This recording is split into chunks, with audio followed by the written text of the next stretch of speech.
Bom dia a todos mais uma vez para essa live, dia 12 de maio.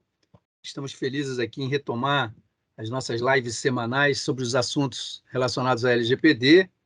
E hoje nós vamos falar sobre governança e privacidade e o escritório do DPO. Eu vou iniciar falando um pouquinho sobre boas práticas, logo em seguida, nosso convidado, Dr. Gilberto Martins, vai falar sobre a plataforma documental, e o Fernando Neri, então, fecha a questão de ferramentas e dicas e experiências. Entrando, então, sobre o nosso assunto em relação à governança de privacidade, a questão das boas práticas, eu tentei organizar um pouco essa apresentação de uma maneira que pudesse apresentar de uma forma bem objetiva, assim, as boas práticas, utilizando dicas bem diretas, bem objetivas, e eu selecionei, então, aí 31 melhores práticas ou boas práticas, né, que podemos aplicar no nosso dia a dia em relação à governança. Né? 31 é um número mágico, né? Vocês me conhecem, sabem que eu sou um aficionado por gestão de riscos. Né? 31 fica aquela nossa referência à norma ISO 31000. Né? Então, 31000 e toda a série 31000 como uma norma importante. Então, sem delongas, entrando na primeira dica da nossa boa prática número 1, né, que é utilizar linguagem comum, né? E quando nós falamos sobre boas práticas, né, o que é exatamente boas práticas? Né? Indo lá no Wikipedia, é a expressão derivada do inglês best practice, né? Então muitas vezes nós vamos encontrar a tradução de melhores práticas, né, em vez de boas práticas, né? O FIPE utiliza muito os fair practices, né, que seriam as práticas justas, mas a ideia é que em diversas profissões, em LGPD, normas são criadas para que estabeleça exatamente o que é para ser feito, né? Um consenso dos especialistas nesse sentido do que são as melhores práticas. E como boa prática número 2, a gente deve sempre fazer aqui no Brasil referência à nossa norma LGPD. Né? Então, consultando o nosso artigo 50, que fala ali sobre a questão de formular regras de boas práticas e de governança que estabeleçam tudo na organização, né? Desde as condições da cultura, os procedimentos, as normas e tudo mais. Avançando para o inciso 1º, né, que estabelece que nessas regras de boas práticas do artigo 50, a questão da natureza, o escopo, a finalidade e a gravidade dos riscos e dos benefícios. Né? Então, a gente já traz também a ideia de uma boas práticas do pensamento de risco, a utilização de gestão e avaliação de risco, estabelecendo políticas adequadas com base em um processo sistemático de impactos e riscos à privacidade. Isso nos remete à boa prática número 4, que é exatamente o que a ISO chama de, em inglês, risk-based thinking, né? Ou a mentalidade de riscos, ou a mentalidade de gestão de riscos, né? Que numa evolução dos sistemas dentro das organizações, criar realmente um processo sistemático de apoio à decisão, para que a decisão seja tomada sempre com base na visão de risco. Risco numa visão negativa como ameaça e risco numa visão positiva como oportunidade. A prática número 5 é nós estarmos sempre ligados a uma comunidade de especialistas, não só para que a gente possa trocar as experiências e o conhecimento, mas principalmente também um networking importante, porque são exemplos. Né? Eu coordeno atualmente o Comitê de Gestão de Riscos da BNT, já fica a dica, quem tiver interesse em participar, me manda um e-mail nesse risc-l@modulo.com, e esse Comitê de Gestão de Riscos é um comitê importante que lida com riscos em todas as dimensões. Mas, boa prática número 6, seguindo orientações específicas, riscos específicos para a LGPD. Né? O governo emitiu um guia de boas práticas baseado na LGPD, onde tem elencado lá 14 riscos, que vão desde os riscos mais conhecidos, como a questão da violação, acesso não autorizado, como também tratar os dados pessoais de maneira diferente em relação àquele que eles foram coletados, né? A finalidade. Boa prática número 7, monitoramento.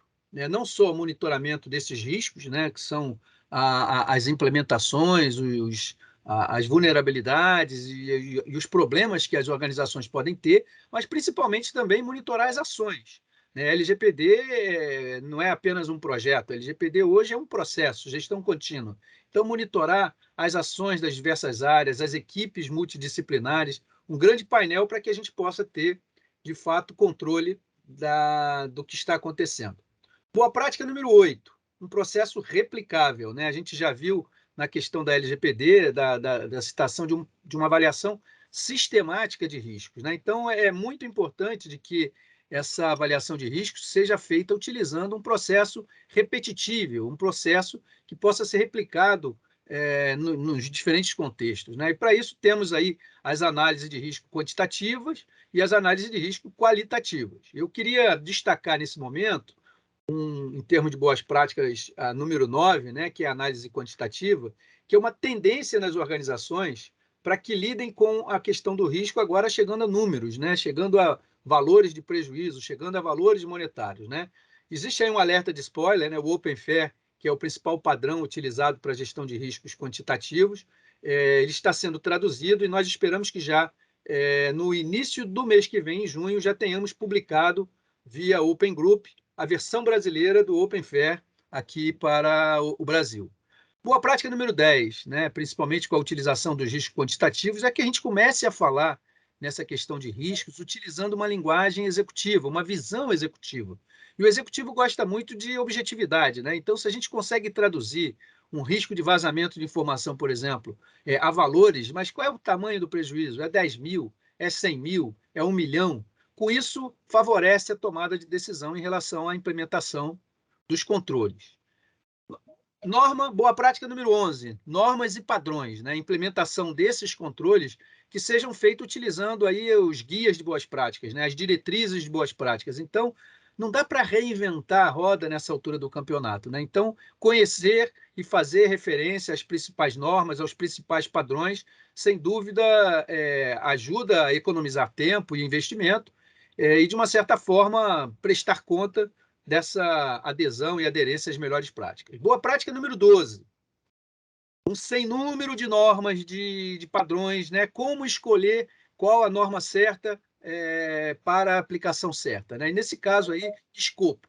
Toda norma tem logo no seu início o estabelecimento do escopo. Então, uma norma específica de segurança da informação, uma norma específica de privacidade, uma norma específica de gestão de continuidade de negócio, né? Então, escopo é a nossa boa prática número 12. Seguida pela boa prática número 13, que é a proteção de dados. Afinal, LGPD, PD é proteção de dados, né? Então, escolher, segundo aí o artigo 49, sistemas que, utilizados para tratamento de dados pessoais, sejam estruturados para garantir os requisitos de segurança. Então, no final das contas, nós temos que selecionar entre esses 100 números de padrões e normas, quais aqueles que melhor se aplicam para a proteção dos nossos dados pessoais. Boa prática número 14, a sugestão de utilizar o SIS, os controles do SIS, os controles críticos do SIS como referência, né? Então, o SIS recentemente atualizou a sua lista de 20 controles, agora são 18 controles, o número 3 é de proteção de dados, e nós temos esse documento disponível em português, traduzido, uma tradução oficial. Então, essa é a boa notícia. Os 18 controles do SIS para a segurança cibernética encontram-se traduzidos e bastante atualizados, né? Como eu falei, o controle número 3 é de dados pessoais. Boa prática número 15, né? Conhecimento. Existe um white paper que logo quando foi feito o lançamento dessa versão 8, a versão atualizada, nós colocamos. Eu peço para que a Gaia, se puder, compartilhar esse link aí com vocês no chat, que é o white paper que nós escrevemos sobre a aplicação da versão 8 do SIS para segurança cibernética. Boa prática número 16, análise de maturidade, né? Também recomendamos utilizar o padrão do SIS ou outros padrões para que as empresas consigam ter um painel de um nível de maturidade de proteção. Então, para cada um daqueles 18 controles do SIS, utilizar uma metodologia para que a gente possa dizer qual é a nota, né, da nossa maturidade de segurança, né? Então, você só consegue gerenciar aquilo que consegue medir. Como que nós podemos medir esse nível de maturidade? Como nós podemos gerenciar baseado nessa métrica de maturidade? Boa prática número 17, versão brasileira, né? Eu destaquei a importância dos documentos que estão sendo traduzidos para português. Em específico, o SIS lançou o seu Privacy Guide agora recentemente, e nós já estamos com a versão do Privacy Guide traduzido para português, e uma novidade que em breve o SIS deve lançar, então, essa versão traduzida como versão oficial. Esse documento ele vai ganhar aí como uma boa prática número 18, né, um complemento em relação à implementação dos controles do SIS, que medem exatamente a aplicação e o impacto da privacidade em cada um desses controles, né? O documento original ele também faz referência aos princípios do FIP, que são lá as práticas justas de lidar com informações, e a GDPR, né? A novidade, dentro de uma boa prática de sempre aplicar a realidade brasileira, é que nós estamos escrevendo para consolidar um anexo específico da versão do Privacy Guide aqui para o Brasil, que é um anexo da LGPD. Então, além dos princípios FIP e dos princípios da GDPR, nós estamos fazendo aí o impacto da privacidade para os 10 princípios que constam da LGPD, desde o princípio da finalidade até ali o princípio da responsabilização e prestação de contas. Isso é ótimo, porque teremos em português e aplicado à LGPD um guia de privacidade para a segurança cibernética que compõe a nossa governança em privacidade. Boa prática número 20, sistema, né? Então, a ISO trabalha com várias normas de sistema, que são as normas que são, inclusive, certificáveis, né? E a 27701 é a norma que eles chamam do SGPI, Sistema de Gestão de Privacidade da Informação, ou, no caso da LGPD, Privacidade e Proteção de Dados Pessoais. Então, 27701, da série 27000, é a norma específica complementar a 27001 para a privacidade da informação.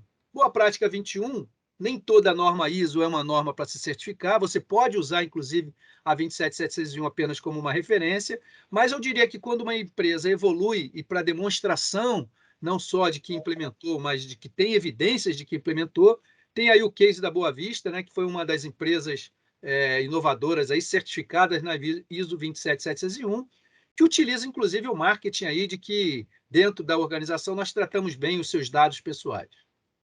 Boa prática 22, melhoria contínua, né? Esse processo de gestão contínua, não necessariamente um projeto, ele não começa numa organização perfeita, com todos os controles implementados. Então, é muito importante criar um plano de ação, de ações mais emergenciais que são feitas agora, ações que podem ser feitas a médio prazo e ações de longo prazo, sempre prevendo esse avanço e crescimento em termos de melhoria contínua.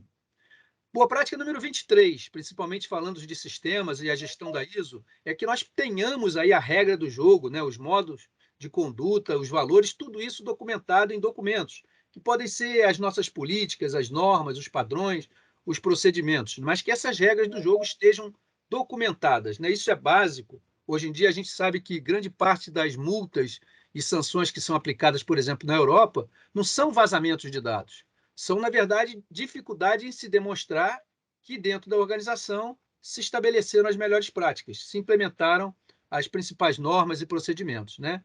E aí o que caminhamos aí para a próxima boa prática, que é a gestão do conhecimento, é que não adianta ter essas normas escritas em papel, guardadas dentro de armários ou gavetas, né? É preciso que essas normas, esses documentos, eles sejam de conhecimento das pessoas dentro da organização, né, das audiências, as pessoas que precisam ter acesso. Então, a política de segurança da informação, a política de privacidade, as normas de gestão de risco, as normas de privacidade.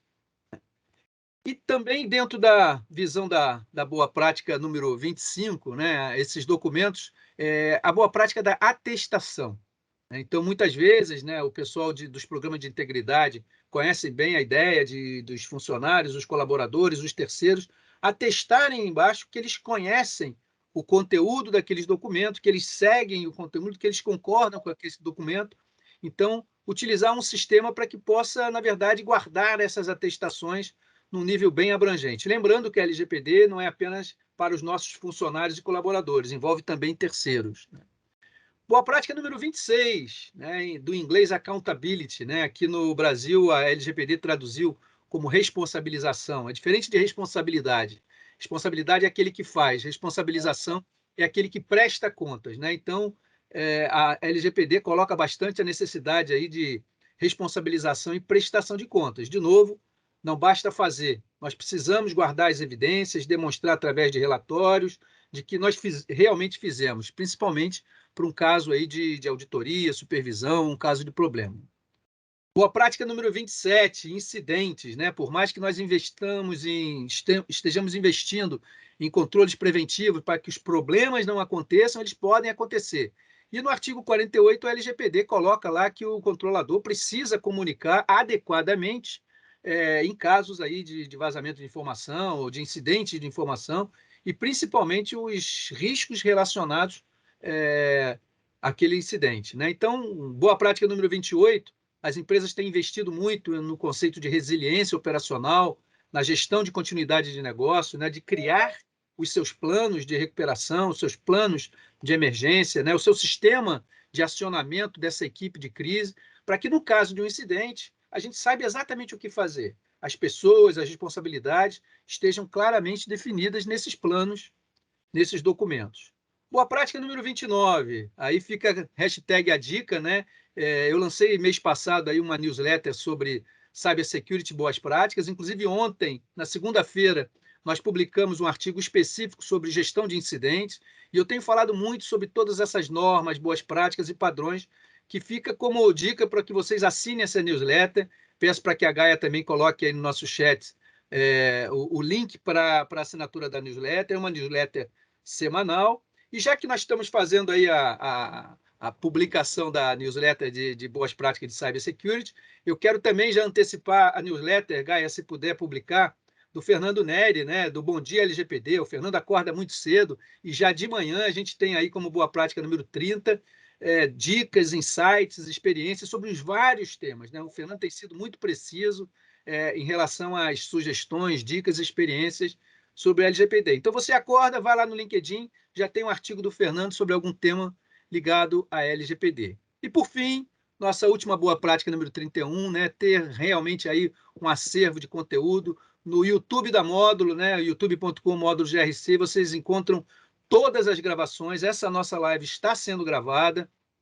Amanhã ou na semana que vem já estará disponível para que vocês possam acessar. E tem muitos outros temas, muitos outros lives que a gente gravou e que está disponível, então, no nosso YouTube.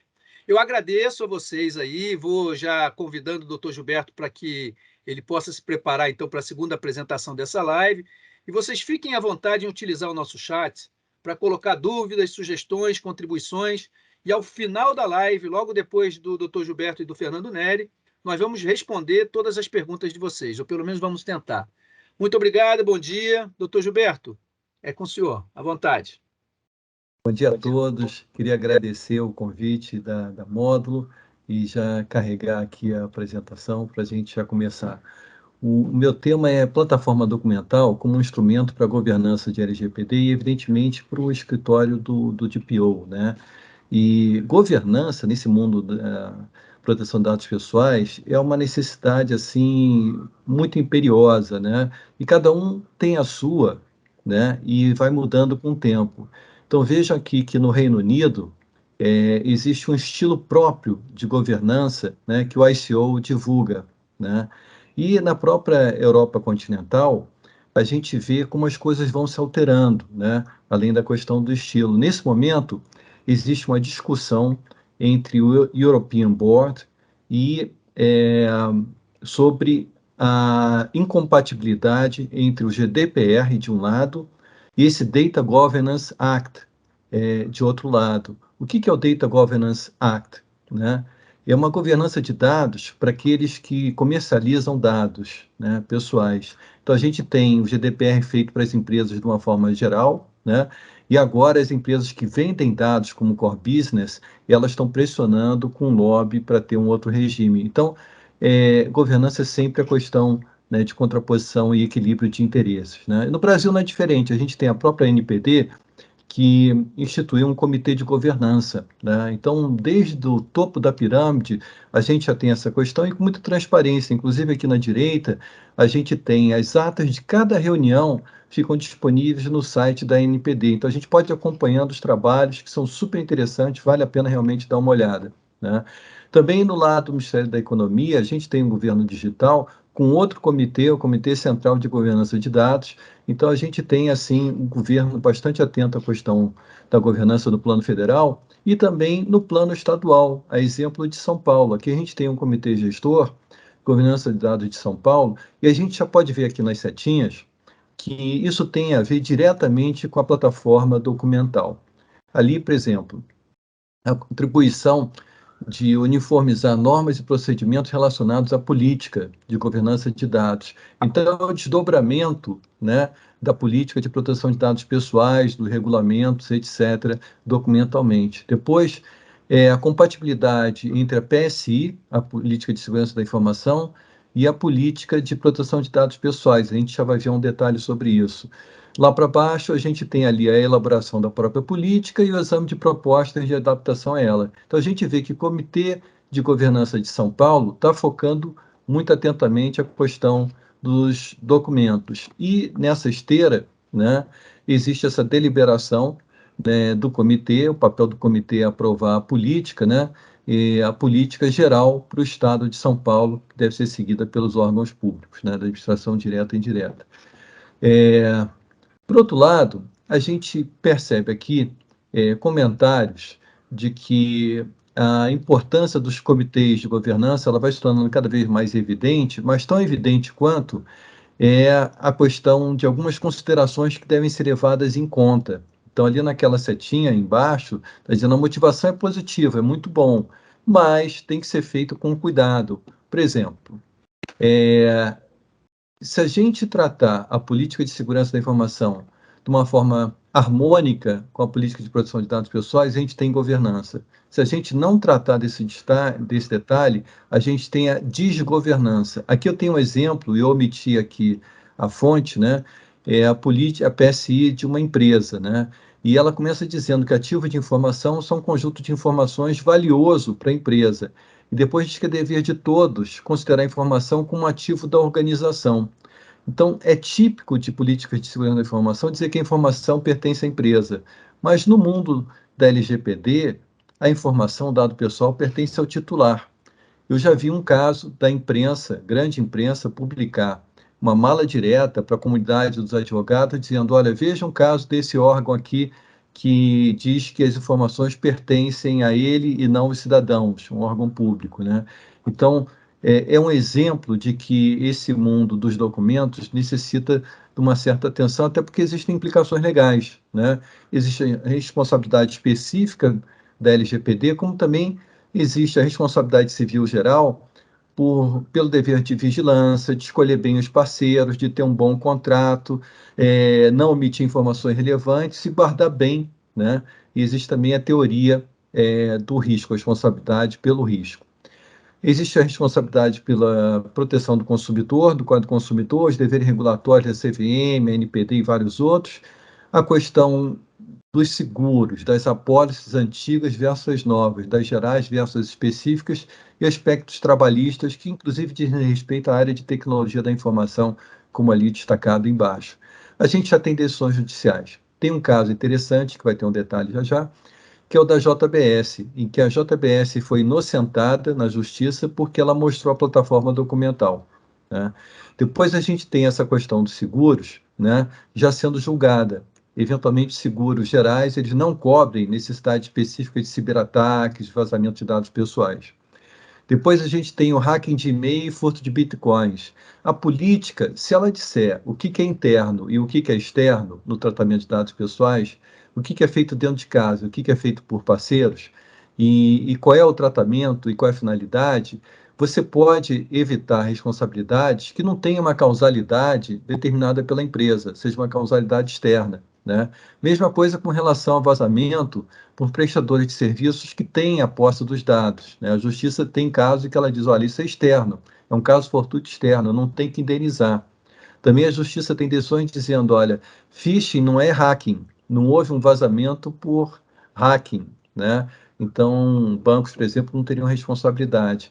Então, é tão importante quanto olhar as implicações legais, é olhar o direcionamento da justiça.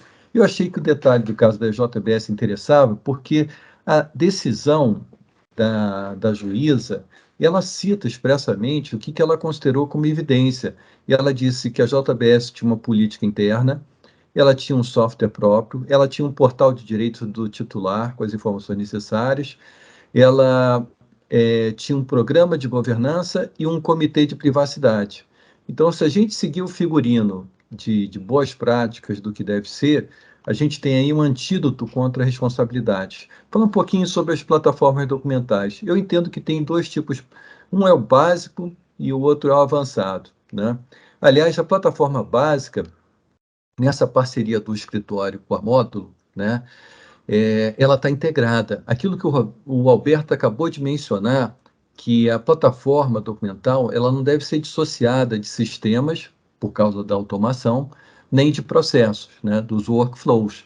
Então, essa plataforma documental, ela está integrada na plataforma da Módulo, né, eletronicamente. Aqui a gente tem de básico o quê? A gente tem a própria política, o aviso de privacidade no site, né, os contratos aditivos, termo de consentimento, contrato com o operador e contrato com o encarregado. Então, toda empresa tem que ter isso para poder atender a LGPD de uma forma preliminar. Mas num plano de maturidade, é razoável esperar, inclusive devido à necessidade de customização, né, que as empresas ou instituições elas caminhem para uma plataforma avançada. E o escritório tem feito assim para clientes esse tipo de trabalho, de regulamentos, harmonizações com outras políticas, convivência com padrões de terceiros, documentos do mesmo grupo, societário, comunicados padrão, avaliação de legítimo interesse, relatório de impacto, laudo jurídico independente, norma para auditorias e due diligence, norma para background check, informações reputacionais, muito importante para a área de governança, né? E modelo de attestation, que é como o Alberto mencionou agora há pouco, né, mostrar o comprometimento de todos. Eu aqui suponho que quem esteja interessado em ter mais informação sobre a plataforma básica poderia mandar um e-mail para o módulo ou eventualmente usar aqui o chat nessa sessão, né? Ainda sobre a governança, o que deve estar no radar, né? Normas técnicas. A gente tem, às vezes, o cacuete de achar que a norma técnica, pelo fato de que na introdução dela ela diz que não é uma norma legal, ela é técnica, né? Que isso não teria, assim, um benefício legal, mas é o contrário, né? As normas técnicas, elas são boas práticas e elas foram encampadas pela LGPD. Então, no perímetro de atenção da governança de LGPD, a gente tem que estar focando as normas, como o Alberto chamou atenção, para a família de normas 31.000 da ISO, né, e a BNT. Bom, aí a gente tem também, do ponto de vista de documentação, a questão das interfaces temáticas. Antes você tinha tudo tratado em documentos separados, né, que não conversavam entre si. Só que hoje você tem anonimização de dados para deixar de ser dados pessoais, que tem que ter segurança, que tem que corresponder a boas práticas, que devem estar automatizadas para dar conta do varejo, tem que proteger o segredo comercial ressalvando para não abrir necessariamente, para isso tem que ter governança, e a gente vai fazendo rodar e girar essa roda, né? E isso acaba se refletindo no modelo de governança. Qual é o modelo tradicional? A gente conhece, né? Cada departamento é como se fosse proprietário num documento. E aquilo é visto quase como se fosse um feudo. Então, você tem, no máximo, uma interação entre duas funções. PSI, normalmente da área de segurança, seja segurança institucional, seja segurança patrimonial. Propriedade intelectual é o jurídico mais fabricação, código de ética, recursos humanos e jurídico. Então, esse é o estilo antigo, né, de governança tradicional. No caso de polícia de proteção de dados pessoais, a gente tem uma interrogação ali, né? E eu entendo que a LGPD e o próprio GDPR trouxeram uma nova governança, que é a necessidade do Comitê Multidisciplinar de Governança de Dados, onde estão representadas todas as funções da organização, né? Tem os seus embaixadores, mais o encarregado. Então, não é mais o caso, a meu ver, da gente manter uma governança tradicional para lidar com a proteção de dados pessoais. E terminando, chamar atenção para alguns outros itens. Metagovernança. Hoje em dia já se fala na metagovernança. A governança da governança. Esse comitê que a gente falou agora há pouco, a performance dele, se ele está agindo bem, se ele está fazendo o que é necessário da forma adequada ou não, pode ser uma responsabilidade da área de controles internos ou da área de auditoria ou de alguém específico na diretoria. É importante ter também um olhar sobre o comitê, né? Po- é, Policy Shaping, Policy Cycle Steering, né? a questão também da política, ela está sendo sempre renovada e sempre sendo atualizada conforme as necessidades, né? A política não deve ser um documento que fica guardado ad eternum, do mesmo jeito, com o mesmo conteúdo numa gaveta. Depois, a retroalimentação pelos documentos. Eu, de repente, para atender a LGPD, eu tenho aditivos, mas esses aditivos são de contratos que têm um prazo. Então, na renovação do contrato, eu já tenho oportunidade para tratar com o parceiro, baseado na experiência que houve com ele, de uma forma mais adequada, mais transparente também, mais completa. Então, os documentos podem ser um fator de retroalimentação. Depois, responsabilidade em cascata, né? Desde o conselho, seja de administração, seja o conselho consultivo, descendo para a diretoria, para as gerências e os funcionários, né? De uma forma adequada, definindo missão, responsabilidade, métricas, etc. Depois, ESG ou ASG tem a ver com proteção de dados, não só no G de governança, mas também no social. Então, vários estudos, várias decisões já associam proteção de dados pessoais a essas duas letrinhas, né? Também se fala cada vez mais como um desdobramento de responsabilidade social em CDR, Corporate Digital Responsibility. É a responsabilidade pela implementação digital, que tem tudo a ver com a digitalização de dados pessoais. E relações institucionais, relações com investidores, né? Esse mundo também tem a ver. Inteligência artificial, o viés algorítmico discriminatório é uma necessidade quando a discriminação é para o bem, né? E deve ser evitada quando a discriminação é para o mal, né? A LGPD menciona a questão da automação de decisões, né, en passant, e já existem vários estudos e decisões ao redor do mundo no sentido de como tratar a inteligência artificial junto com a LGPD. O próprio projeto de lei brasileiro, que está em consulta pública nesse momento, deve ouvir a NPD muito em breve. Background check, informações reputacionais. Hoje em dia é comum comprar informações sobre pessoas, né, eventualmente pessoas politicamente expostas, é, sem ter uma visibilidade da fonte de obtenção daquele dado por parte de quem está fornecendo. Então, background check hoje tem que ser olhado com lupa, né, porque é dado pessoal na veia, né. É importante ter um documento para o setor de compliance da organização, por exemplo, com relação ao background check. Cibersegurança, evidentemente, a questão dos ciberataques, né? Uma responsabilidade talvez das mais intensas com relação aí à governança, e legítimo interesse, que é fluido, é subjetivo, mas é extremamente atrativo, porque é a vala comum, é a regra 3. Quando eu não tenho um outro fundamento para poder tratar o dado, eu vou correr, em último caso, para o legítimo interesse, mas ele tem que estar muito bem calçado por ser muito subjetivo.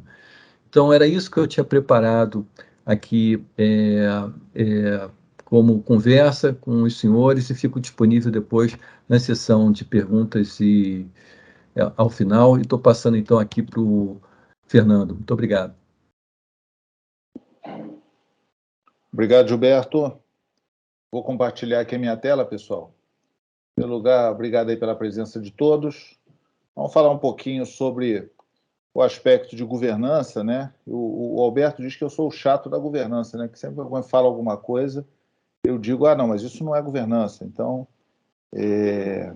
nós, o doutor Gilberto, né, o Alberto e eu, nós ministrávamos juntos um curso de GRC, né? O doutor Gilberto falava a parte de governança, de compliance, o Alberto a parte de gestão de riscos e eu tratava a parte de governança. Então, é um assunto que é muito afeto a nós, né? Nós temos trabalhado bastante com esse assunto e gostamos bastante. E a própria LGPD, ela demanda, entendo que vocês já estão vendo a minha apresentação, a própria LGPD, ela demanda, né, a governança.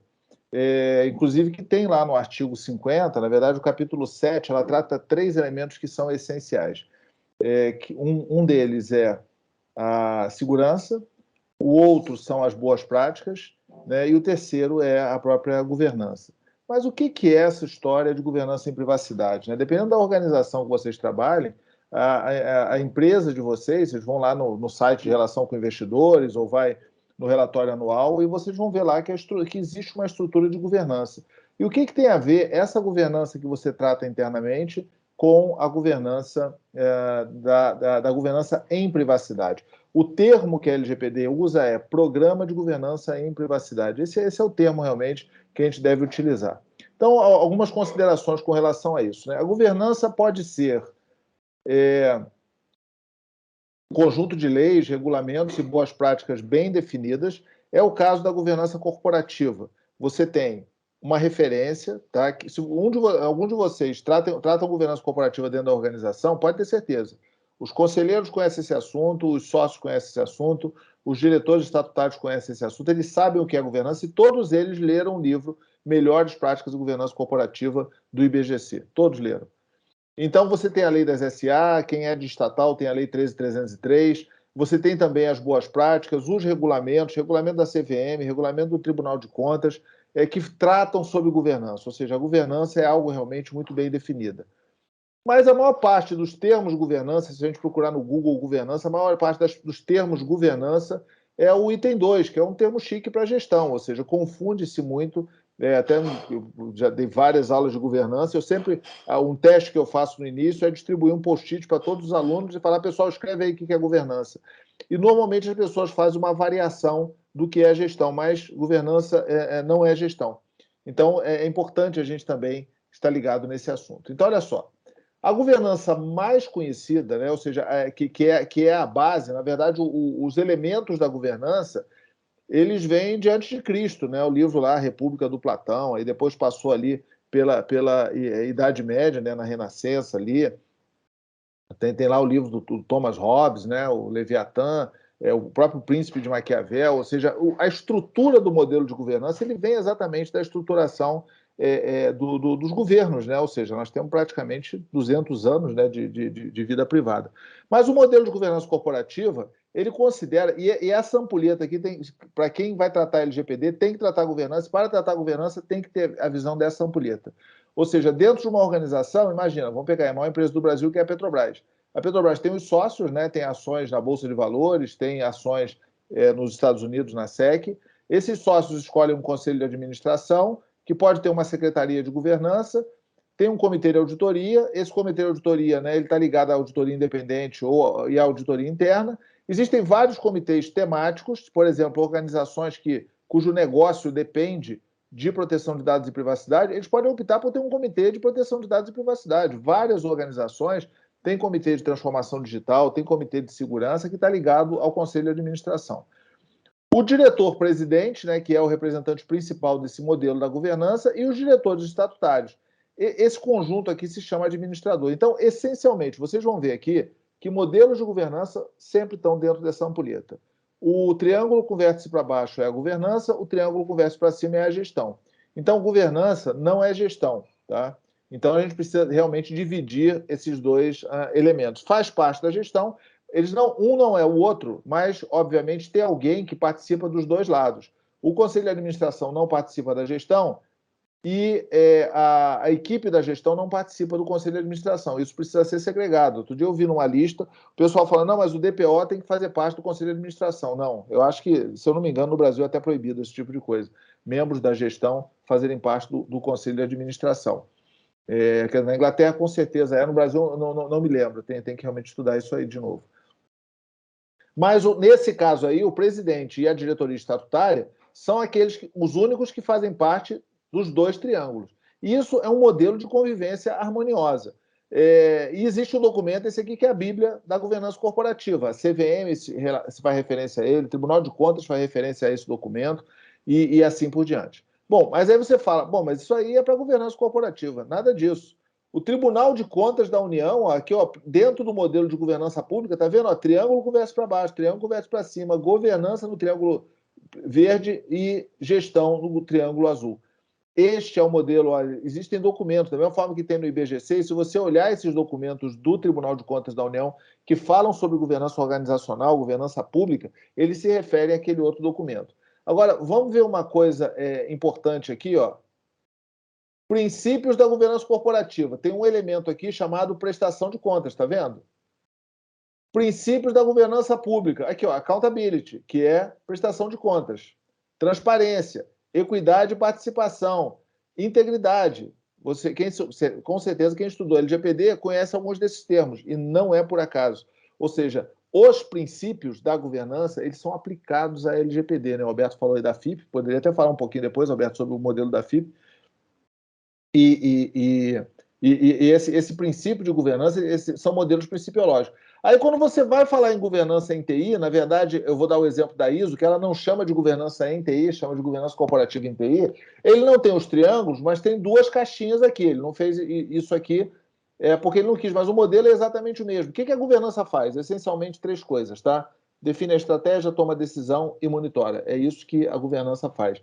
E quando você fala governança em privacidade, que é o termo que está no artigo 50, você precisa adotar esse modelo, ou seja, esse modelo, né, de duas camadas que são integradas e que uma camada define a estratégia, toma a decisão e faz o monitoramento, e a outra camada faz a execução em harmonia, né, com a primeira camada, ela é realmente essencial. Então, acho que não tem para onde fugir, ou seja, criar modelo que não seja dessa forma é inventar coisa nova de algo que já hoje é um consenso muito grande mundial. Se você olhar a SEC fala assim, o CDE fala assim, todos os modelos realmente de governança, que são modelos mais sofisticados, eles vão enxergar o modelo de governança assim. Ou seja, a governança não pode ser só um termo chique para a gestão. Bom, aí você vê aqui, ó, essa questão da prestação de contas, né? A LGPD fala em prestação de contas aqui, ó, inciso 10 dos princípios, prestação de contas. O ICO vincula a prestação de contas com a governança, né? E a GDPR também. E o próprio IBGC tem como um dos princípios a prestação de contas. Então, esses elementos aqui são elementos que estão todos ligados. E olha só, não tem dúvida, né? A Gaia lembrou aí, pessoal, se tiverem alguma dúvida, alguma pergunta, podem mandar pelo chat, tá? Eu não estou vendo o chat aqui, mas fiquem à vontade. Então, a prestação de contas e accountability, né? O próprio IBGC já padronizou, são sinônimos, tá? Bom, então o modelo é o seguinte: hoje se fala muito em conformidade com a LGPD, implementação da LGPD, desenvolver o processo da LGPD, mas é essencial que tudo isso, né, toda a avaliação, a implementação, a conformidade e tudo mais, é um projeto. Sendo que, inclusive, é bom você guardar esse modelo de projeto, porque quando você vai aplicar um processo de Privacy by Design, um Privacy by Design é um mini projeto de LGPD, um LIA é um mini projeto de LGPD. Então, vou até mostrar para vocês depois o modelo que a gente adota, que é baseado em contexto. Bom, então, aí a gente tem o processo. O processo é o famoso LGPD para sempre. Ou seja, vai ter que chegar uma hora que você tem que fazer um corte. Ó, gente, acabou o projeto, agora é o processo. Coisa nova vai entrar via Privacy by Design. E esse projeto é exatamente a governança em privacidade. Ou seja, dentro do seu programa, você implementou. O que eu faço agora? Faz a governança em privacidade. O que é a governança em privacidade? Nós temos uma recomendação, né, baseada na nossa experiência. O próprio governo federal, né, dentro da Secretaria de Governo Digital, ela também tem sugestões. Não tem muito para onde fugir, mas é importante você passar a fazer essa implementação. Então, você vai ver, né, que dentro da LGPD tem todos os elementos de governança, você tem a definição, é uma recomendação, mas é aquela história. Se a proteção de dados e privacidade não é muito importante para a sua organização, com certeza você não vai precisar de um programa de governança muito sofisticado. Mas se ela é importante, ou seja, você tem, por exemplo, um plano de saúde. Plano de saúde, o business a proteção de dados faz parte do produto. Né? Um hospital, a proteção de dados faz parte do produto. Um aplicativo de transporte, um aplicativo tipo um Uber, tipo de pedido de comida, tipo um iFood, a proteção de dados faz parte do produto. Ela é um dos elementos, ela é um dos princípios. Então, você precisa ter um processo de governança mais sofisticado. Então, é determinado, né, todo o modelo, ou seja, o que deve ser. Olha só, ele diz poderá e não deverá. Mas isso aqui, óbvio que tudo é proporcional, né? Se você tem um volume grande de titulares para você tratar, operações complexas, tratam dados sensíveis, você vai falar, não, mas implementar isso aqui é caro. Eu acho que caro é não ter um processo de governança, e isso já é um consenso. Então, tem todos os elementos, o que você precisa apresentar dentro desse ambiente. E não é nada do que você não saiba, tá? Quando você fala lá no artigo 50, né, parágrafo 2º, inciso 1, a linha de A até H, esse princípio aqui, ele não são princípios de novidades, tá? Então tem aqui, ó, ele precisa ser proporcional, tem que ter as políticas e salvaguardas, é necessário que tenha o plano de resposta a incidentes, só que lá no artigo 48 ele fala o plano de a comunicação, desculpe, a comunicação do incidente. Então você vai adequando. E o interessante é que o inciso 2 do parágrafo 2, ele fala que você tem que demonstrar a efetividade do programa de governança, e aqui lá na linha F, ele fala que precisa estar integrado à sua estrutura geral de governança. Então, está aqui a dica, viu? Ou seja, você precisa estar alinhado com o seu modelo de governança, que é aquele modelo da ampulheta dos triângulos, um com vértice para cima, outro com vértice para baixo. E aí vem, né, as próprias sanções, olha só, todo mundo está preocupado com sanção, legal. Mas a sanção ela é proporcional a quê? A gravidade ou a natureza das infrações, ok, não se tem controle sobre isso. A boa-fé do infrator, você tem controle. Inclusive, a demonstração de boa-fé tem a ver com a gestão de incidente, com a forma que você trata o incidente ou a crise. A possível vantagem oferida ou pretendida pelo infrator, o cara foi lá e invadiu, entrou num monte de site, coletou lá nome e e-mail, considerou que aquilo lá era informação pública e saiu mandando uma mensagem de venda para aquele pessoal todo. Ele teve a vantagem? Teve. A condição econômica do infrator, a reincidência, o grau do dono, a cooperação tem a ver com plano de crise, tem a ver com plano de continuidade, a adoção reiterada e demonstrada de mecanismo de procedimento, e aqui, ó, a adoção de política de boas práticas de governança. Ou seja, essa é uma forma, inclusive as boas práticas e a governança, elas pegam, né, elas abraçam todos os elementos que você tem algum tipo de controle, mas é um elemento que serve também para ajudar você a compensar possíveis sanções ou possíveis fiscalizações, não só da NPD, né, mas também do PROCON, da agência reguladora, do Judiciário, do Ministério Público e assim por diante. E aí, dentro, né, do modelo da governança em privacidade, a gente tem que seguir os princípios. Nós já vimos, os princípios da governança da LGPD são muito parecidos com os princípios dos modelos de governança.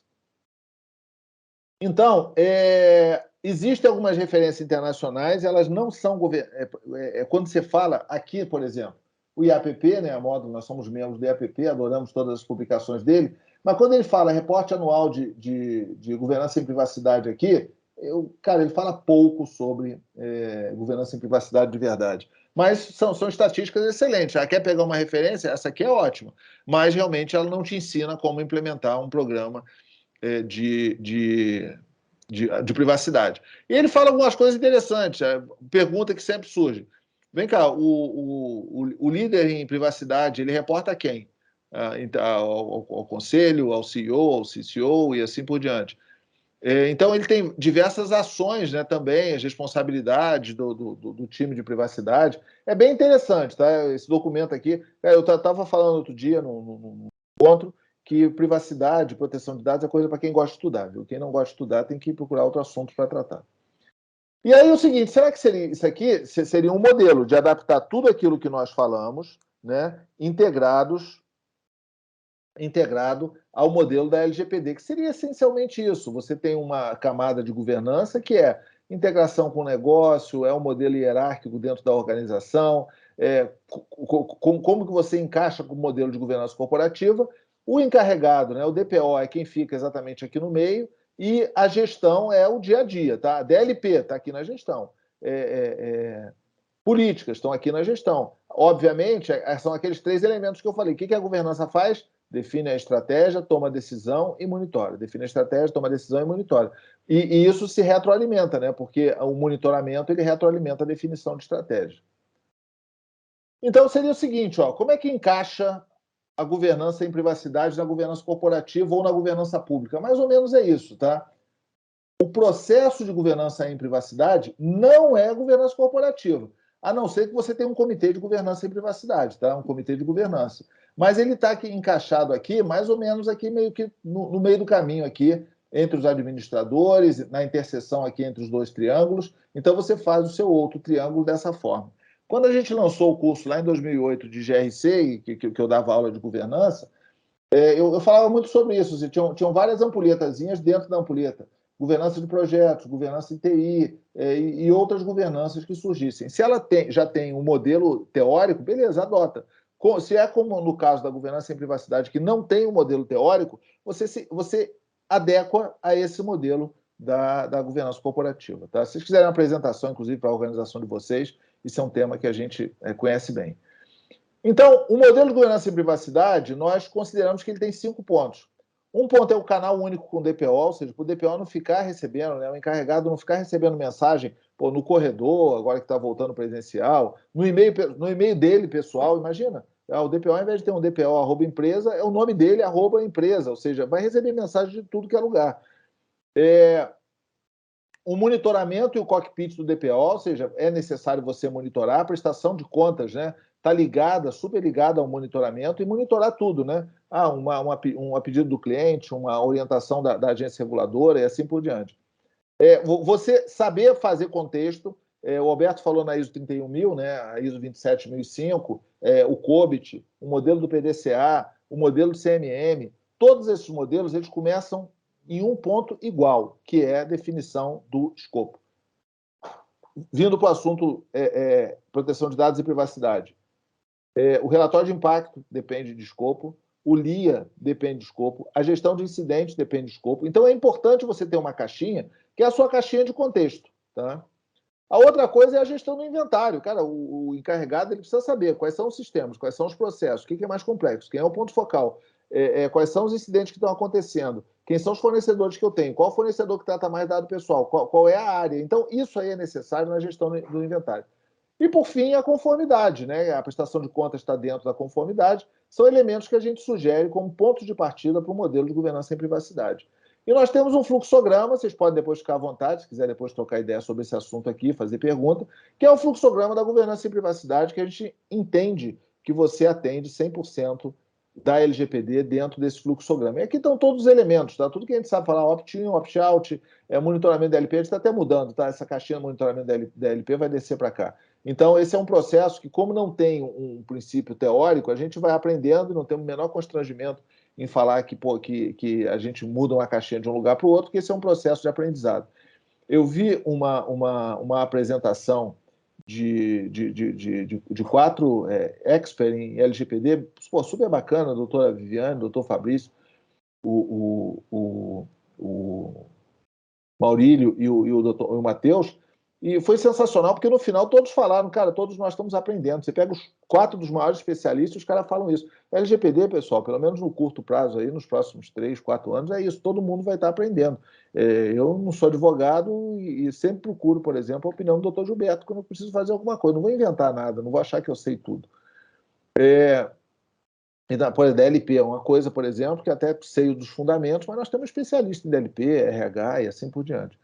Bom, então, o ponto vem, cada um daqueles 5 pontos de partida, né, eles vão migrando para tudo. A roupa está onde? Está no inventário. O relatório de impacto está no contexto. O LIA também está no contexto. Então, cada um desses elementos, eles facilitam para você enxergar o que é o programa de privacidade. Nós entendemos que o programa de privacidade está descrito dentro desse fluxograma.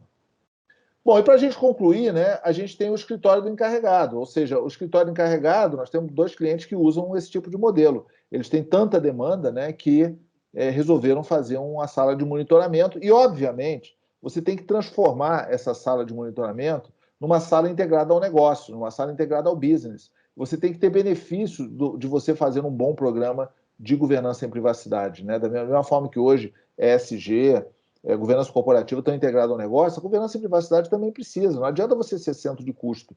Você precisa ser um centro que melhora a reputação da organização, que otimiza, que traz racionalização, que reduz o uso de papel, utilizando a LGPD de forma positiva, né? O que a gente chama de LGPD positiva. E aí, dependendo do volume, né? Eu estava até brincando ontem com um cliente nosso, que você pode ter 2 demandas, o DPO.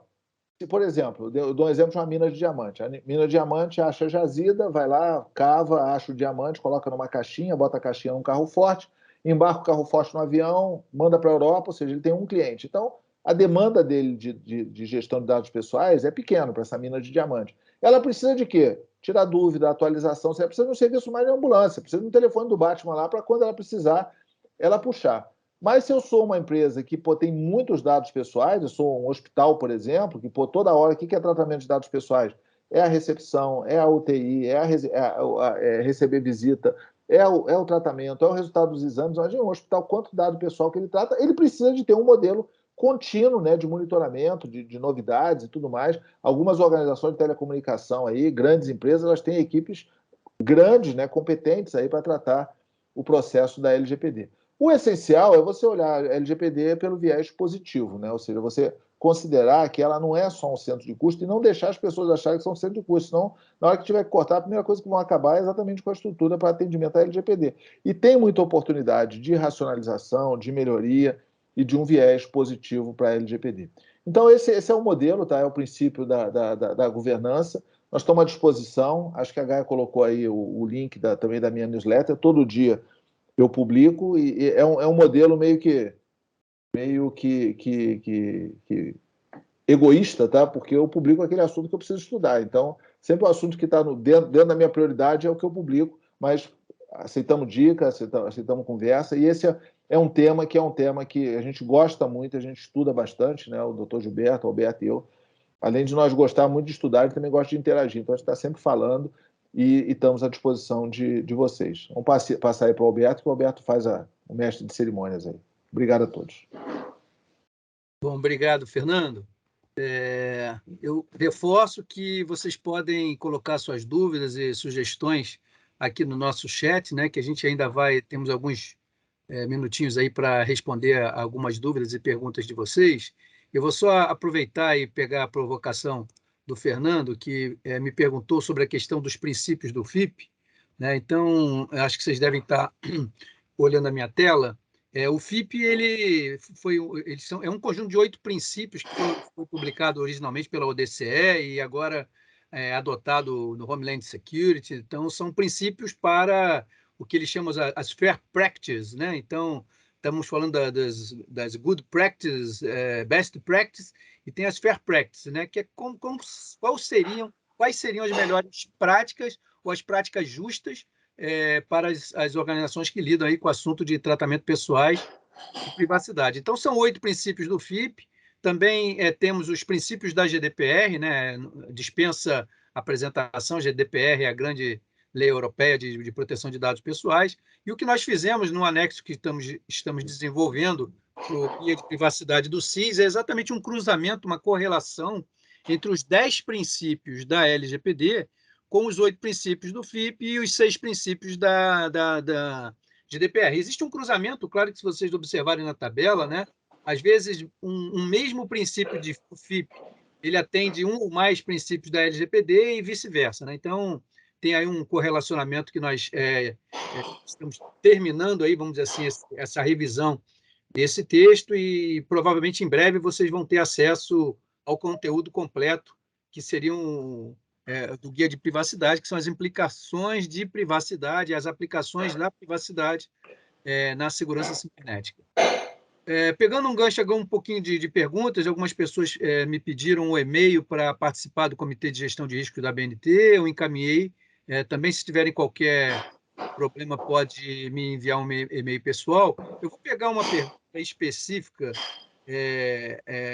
aqui que fala sobre essa questão do Policy Manager, mas antes até do Fernando falar um pouquinho sobre essa ferramenta de gestão de políticas, o doutor Gilberto Martins, se ele puder voltar um pouquinho na questão do case da JBS, né? Então, dentro daquela visão de ações de curto, médio e longo prazo, né? O que as empresas podem fazer para tentar, vamos dizer assim, criar as evidências necessárias para, numa ação, como foi o caso aí, estarem, de uma certa forma, blindadas ou mais seguras em relação a essa devida diligência aí, em relação a tratamento de dados pessoais. Roberto, essa pergunta é muito interessante, porque é um caso concreto, né? E ele mostra que se você não tivesse preparado antes, você não vai ter o que mostrar para o juiz, porque não dá para fazer em cima da hora, e o prazo judicial é curto, e você tem que mostrar que já existia antes, né? Então, a ação foi movida por um sindicato, né? E haveria, em tese, da parte da Justiça, uma simpatia natural em relação à tese do sindicato. Mas a JBS estava bem preparada, e eu acho que isso puxa um outro assunto, que é o papel do DPO, né? Como o DPO é um ponto focal de comunicação, ele é ponto de convergência, e ele deve conhecer esses documentos. Quando os documentos eles são cada um de uma fonte diferente, você tem uma dificuldade, assim, para o DPO, dele conseguir integrar os documentos e apresentar, e reunir, e coletar. Então, no caso da JBS, a impressão que se tem é que já estava tudo ordenado, concatenado, e foi possível ter uma resposta rápida, né? Então, quando a gente fala de plataforma, não apenas documentos esparsos, é a necessidade de você ter uma estrutura coesa, né, para poder ter resposta rápida.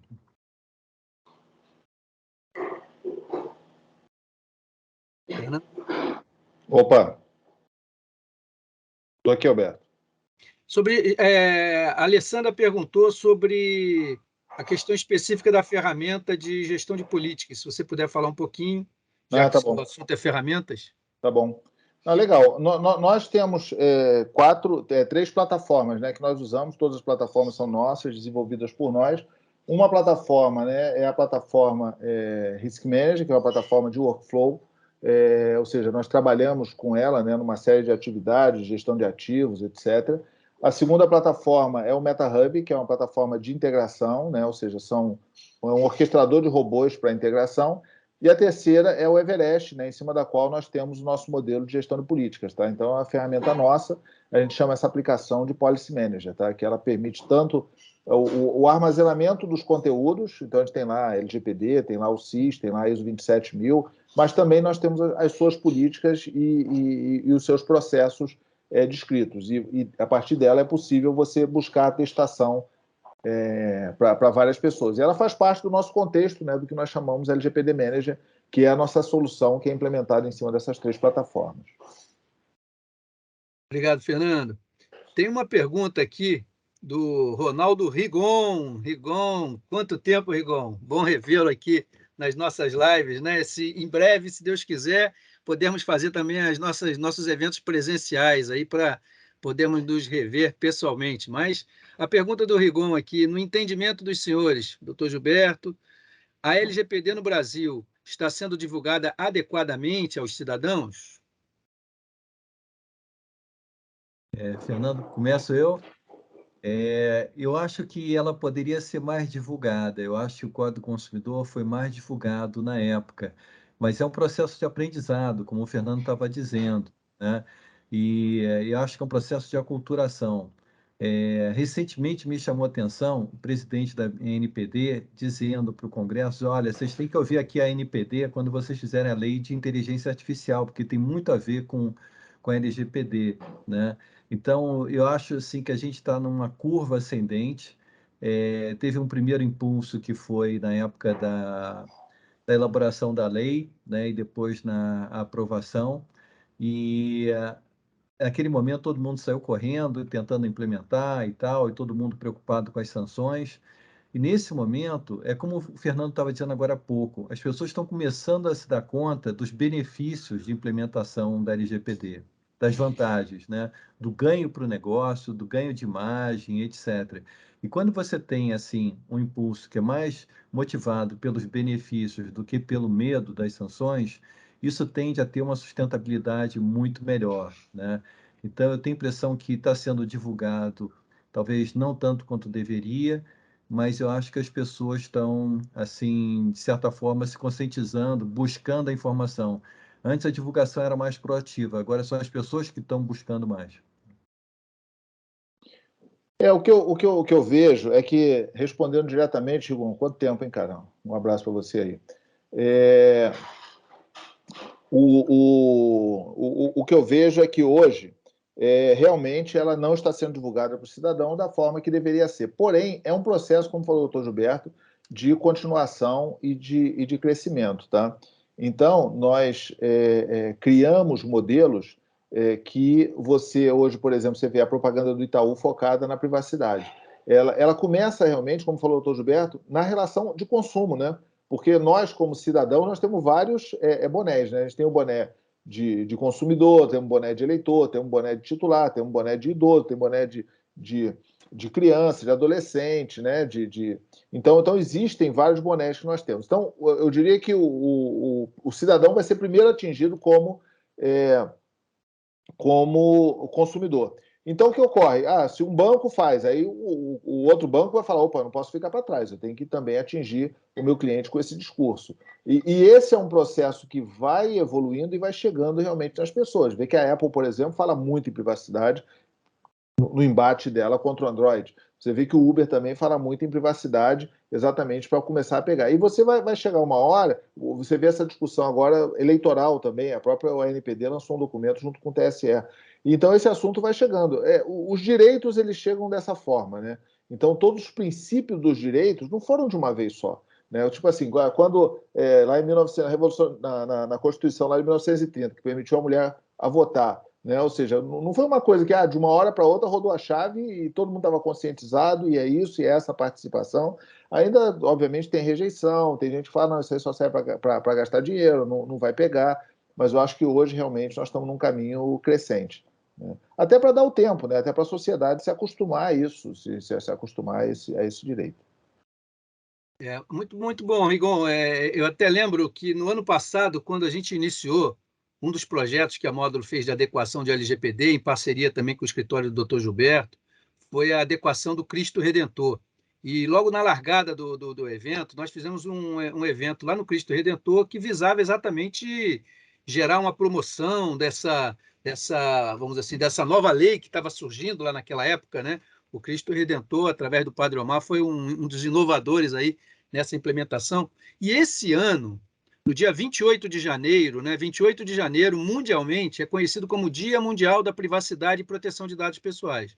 Então, nesse dia 28 de janeiro, a gente recomenda aí que todas as organizações, a gente una a força aí para uma espécie de corrente do bem, para que a gente possa divulgar esse Dia Mundial da Privacidade, exatamente reforçando a necessidade, os princípios, né, os nossos direitos enquanto titulares, né, e esse ano, em parceria com Cristo Redentor novamente, né, e também com a IAPP.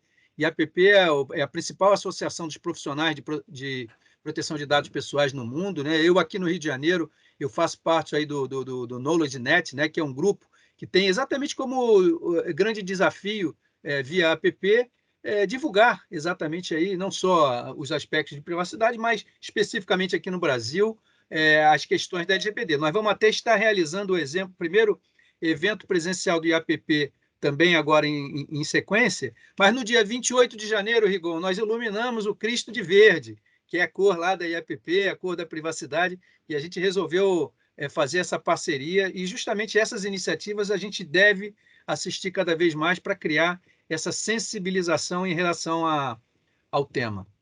Fernando, acho que tem outras Alberto, perguntas aqui. deixa eu só fazer uma observação aqui. Algumas pessoas estão pedindo algumas coisas, pedir para a Jéssica e a Gaia colocar o nosso e-mail aí, se eles precisarem de alguém precisar de alguma coisa que a gente não atendeu aqui, que pode mandar por e-mail para a gente de atendimento, tá? A gente resolve.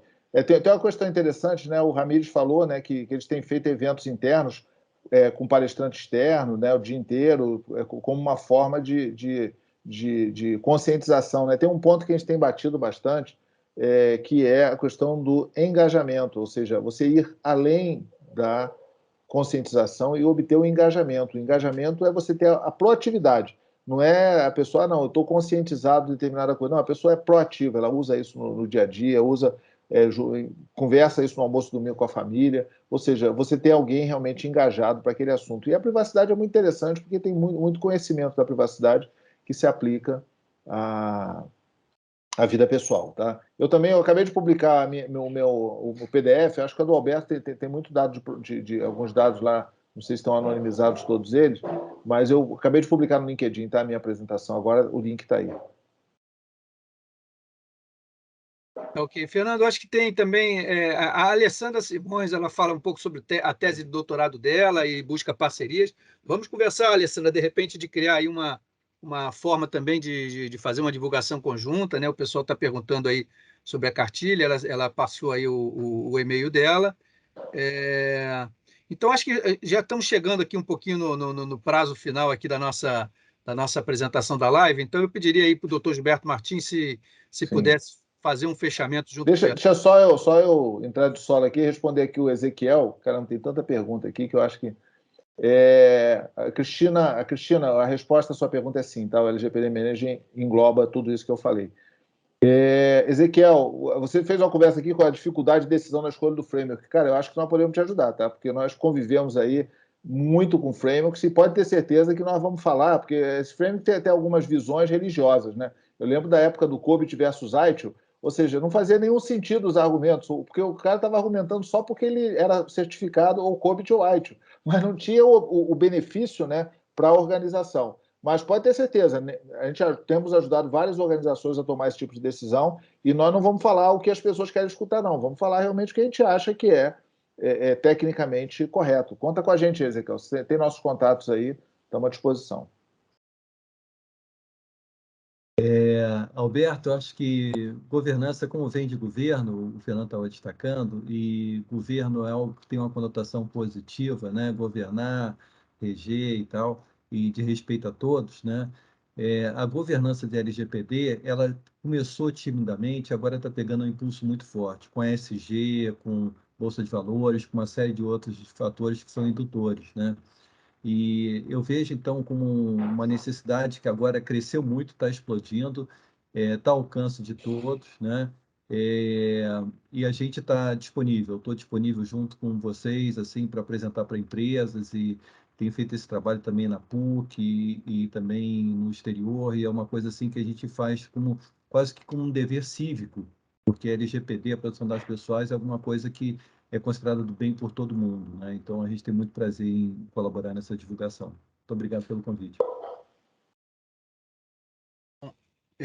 Antes de passar para o Fernando fazer o fechamento final, eu colei também aqui no chat para vocês o canal do YouTube da Módulo, porque sobre esse assunto de cultura, de divulgação, tem duas lives que nós fizemos que eu recomendaria para vocês. Uma destacando esse aspecto que o Dr. Gilberto fala sobre a agenda positiva. Esse é o título da live, Agenda Positiva da LGPD. Né? Muitas vezes essa sensibilização, esse processo de cultura é muito relacionado à parte negativa, a desgraça, vai levar uma multa de não sei quantos milhões, processo e tal. Isso seria uma agenda negativa. Mas nós temos toda uma agenda positiva em relação ao LGPD, que tem a ver com ESG, tem a ver com diferencial competitivo, tem a ver com respeitar direitos fundamentais da nossa Constituição. Então, tudo isso, eu diria, que são conceitos importantes para que a gente possa ter um bom programa de conscientização na organização, voltado principalmente aí para essas agendas positivas. Tem uma live específica sobre isso, agenda positiva da LGPD. E segundo, quando nós fizemos uma live sobre RH, eu acho que esse foi o recorde da nossa participação, né? Porque, como a gente sabe, um projeto de LGPD, um processo de LGPD é multidisciplinar e envolve todos os atores, né? Mas o RH ele tem um papel fundamental, né? Não só porque ele tem dados pessoais dos colaboradores, de funcionários, né? Que são muitas vezes dados históricos, currículos, processos e mais processos que lidam intrinsecamente com dados pessoais, mas o RH também é o grande responsável por esse processo de engajamento, né? Então, existe uma outra live também que eu convidaria vocês a entrar no nosso canal do YouTube, específica sobre esse processo aí de cultura envolvendo o RH, principalmente, dentro desse aspecto de engajamento, né? Então, fica aí o meu convite final também. Passo para o Fernando fazer o nosso fechamento e agradecimentos finais para vocês.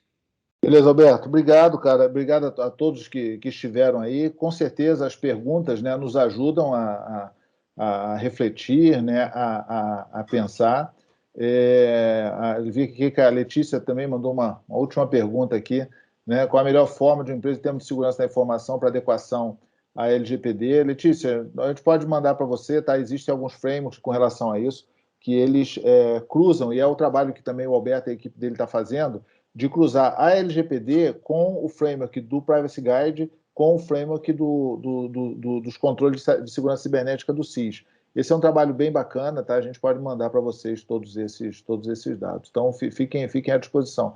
Queria agradecer a todos, aqueles que quiserem apresentações, né, específicas para as equipes de vocês, podem contar conosco, falem pelos nossos canais, e nós estamos à disposição. Agradeço a presença de todos e as perguntas também, que sempre nos ajudam também a refletir bastante. Tá? Então, muito obrigado, até uma próxima vez. Contem conosco. Se tiver alguma dúvida, usem os nossos canais aí, que é certo que nós vamos respondê-los.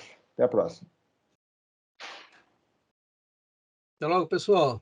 Bom dia a todos. Muito bom.